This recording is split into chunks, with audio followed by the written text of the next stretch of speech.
So, the Amazing Digital Circus episode 9 is finally out, the great final. We watched it and we all loved it, don't we? I gotta say, it's an amazing show. I would love to see more of it, a prequel series, a spin off, or something else. And so it's sad to know that it's now finally over, but what a ride it was. But I recently stumbled about a theory about one of the characters where I'm like, what?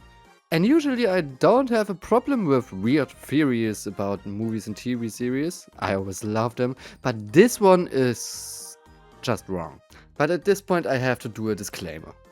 I'm not a hater of LGBTQ, I'm actually part of it, and I don't hate transgender people. I'm actually sexually attracted to androgynous people. So this right here is no hate, no offense, but we got to talk about the characters a little bit. Because it came to my attention that some people think that JAX's character is all about being transgender, and this is so completely wrong that I need to talk about it at this point.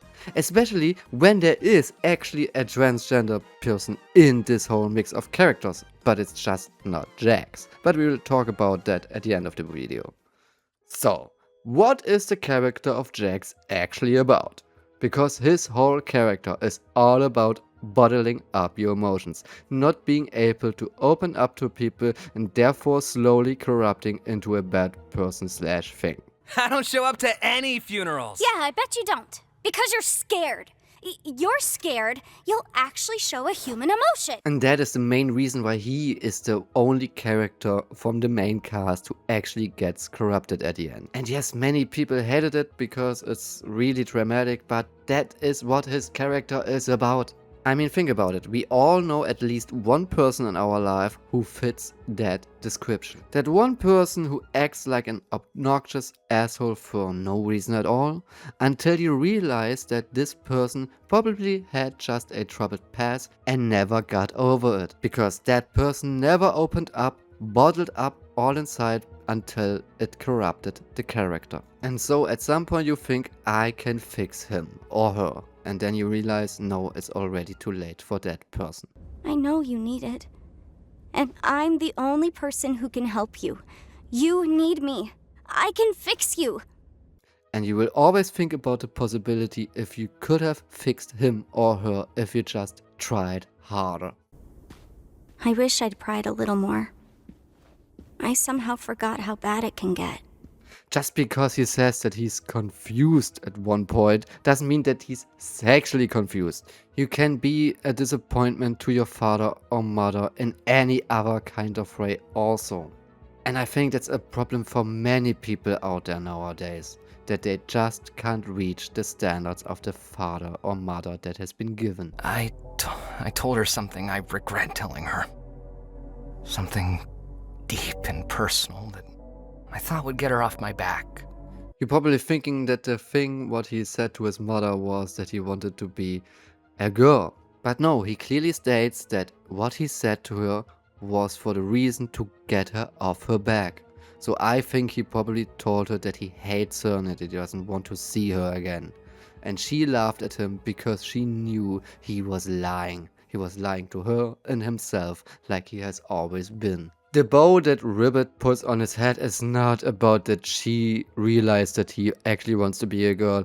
It's a sign of love and intimacy. And it's that what he can't handle because his parents never taught him how to open up or deal with your emotions. And also, how about that clip? My ears and tail are kind of the pinnacle of masculinity. No transgender person would talk like that. And I want to be really honest at that point. JAX's backstory really hit home for me. More than any other character in any other film or series ever did. I also could never live up to the standards of my father. He never really cared about me, and after my parents split up, my mother blamed me for everything. It's that moment when you watch a series and in one moment you're all into it and you're all excited, and the next moment you're all depressed because you think like, damn, that is me. And I mean, it's all there to really understand his character. Him putting up a mask of fake, funny bullying just to hide his true emotions. I mean, just look at his eyes. You can clearly see when he's open and honest and when he's putting up a mask. there's actually a scene in the series which shows it extremely well. And maybe you're thinking, no, his character is about being transgender, it's just not that obvious. And maybe you just misinterpret his character or you wanna see a transgender story in the series. But rest assured, there is a transgender character in this cast, but it's just not JAX. It's actually Zubul. I mean, let's think about her character for just a moment. She is the one who doesn't like her body. A body that is not clearly male or female. A body that can change body parts. And she realizes at some point that it's okay to not stick to a certain body part. I mean, have you ever truly listened to her? Then what is your problem, Zubul? I'm trying my best to remember, but both you and my brain won't tell me! It's me, remember? I don't like myself. I hate this body. I hate all these stupid removable pieces. I just want to find something that feels good. Welcome to your new home. And your new body. Aren't you supposed to be miserable about your ability to choose your own body or something? I've been starting to think that maybe the ability to change is fine. Not needing to commit to one thing all the time. How about that?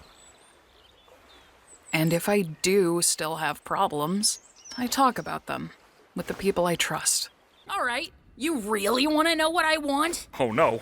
I want the ability to have sex. No way! Are we finally having this conversation?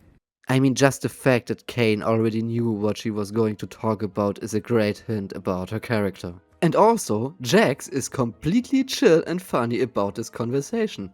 So, nothing adds up with him being transgender. And also, Kane at some point clearly states that all the character models are based on their personal persona. I made a program that creates a body perfectly encapsulating their mind files, and they hate those too! So why would JAX have a bunny as a body when his character is about being transgender? He got the body of a rabbit because his whole character is about being scared. Being too scared to open up and show some real, true human emotions. So bottom line is, yes, there is a transgender story in the Amazing Circus, but it's not JAX, it's Zubul. So what do you think? Am I right? Am I wrong? Do you have a completely different opinion? Tell me about it in the comments. And until then, have a nice day.